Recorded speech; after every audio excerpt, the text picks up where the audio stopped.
Hi guys, continuation nga pala ito. Nung last time na napunta kami ng Himeji Rose Garden, meron kasing isang mabait na day na ititreat kami sa One Karubi. Agaw pansin nga itong sasakyan na to. Hindi rin ako sure kung vintage pa to o customized na lang. Isa lang masasabi ko, ang cute niya. Feel ko sana magpa-picture, kaya lang walang may-ari, hindi kami makapagpaalam. Pumasok na nga kami dito sa loob bago pa magbago ang isip ni Day. Lunchtime na rin naman, kaya tamang-tama ang pag-aaya niya sa amin dito. Bigla nga akong napa-CR bago sumabak sa maraming kainan. Ang One Karubi nga pala guys, ay isang kilalang yakiniku house dito sa Japan. Yakiniku na ang ibig sabihin ay yaki o pag-iihaw, niku o karne. Yakiniku o ang pag-iihaw ng karne. So let's begin sa pag-order ng mga karne. Si Day na nga rin ang in-charge sa pagpili ng mga karne. Dahil sigurado naman ako na kahit nakapikit, expert niya na yan. Basta pagkain, nanginginig pa yan. O diba? Kitang-kita naman sa galawan ng mga kamay. At dumating na nga ang unang order. At dila nga ito ng baka. Masarap siya dahil hindi naman ito ang first time na makakain ko siya. Para sa akin, masarap siyang isawsaw sa lemon. At ito, let's ihaw-ihaw na. Dahil marami na kaming gutom. Dumating na nga pala ang hipon at another set ng karne. So, ihaw, kain, dating ng order. Yung uri ng karne, kitang-kita talaga ang freshness. Luluto mo pa lang, natatakam ka na. Panalo dito ang mga meat lover. Kasi ako, sa totoo lang, madami akong gutom, pero mabilis din akong mabusog. Galit-galit muna tayo sa moment na to. Lafang kung lafang.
Kaya hinihiling ko rin na sana isang araw may dala at may kain ko rin sila nanay at tatay dito. Kaya araw-araw kong pinapanalangin sa Diyos na sana bigyan pa sila ng malakas na pangangatawan, mabuting kalusugan, hanggang sa matupad ko na yung pangarap na yun. May robot na nga pala sila dito na naghahatid ng mga pagkain. Bigla na naman tuloy ako napaisip na baka balang araw na puro robot na lang din ang makakasalamuhan natin. Well, hindi yun malayong mangyari dahil sa pag-angat ng ating mga technology, lalong-lalo na dito sa Japan, nauuna sila sa mga high-tech na technology. At hindi pa nga kami tapos dahil sinusulit din namin ang oras na meron pa kami. Hanggat kayang magkasa sa tiyan, go lang. At ayan, at napapindot pa nga para mag-order. Well, hindi mo naman sila masisisi dahil talagang dapat mong sulitin ang bayad mo dito. Kaya dapat lahat ng klase ng karne ay kailangan tikman mo. Pahinga ng konti. Tapos, sabak uli sa kainan. Isaksak lahat natin yan sa ating mga tiyan. Ito nga, at karne is everywhere. Mag-ihaw ka hanggat meron. Kumain ka hanggat may pagsisiksikan ka. Kapag napupunta ako dito, hindi mawawala ang hipon sa order ko. Mas gusto ko kasi ang seafoods kaysa sa karne. Ito na nga yung last batch namin na karne. Busog na nga ang lahat at satisfied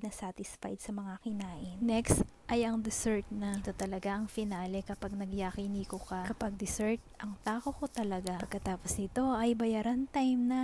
Maraming salamat sa naglibre for today's video. Medyo mahal nga pero alam kong sulit naman ang nakain namin. Thank you, Day! Thank you talaga sa treat mo ngayon. Sabi ko sa pagbalik ko dito sa Japan ay gusto ko uling kumain ng yakiniku. Kaya lang ngayon lang nagkaroon ng time. At eto nga, may libre silang pa-candy. So kinuha ko na rin ito. Sayang naman. Maraming salamat ulit sa pagsama sa akin guys. See you in my next mini vlog. I hope you enjoy watching. Ja, mata ne! Bye bye!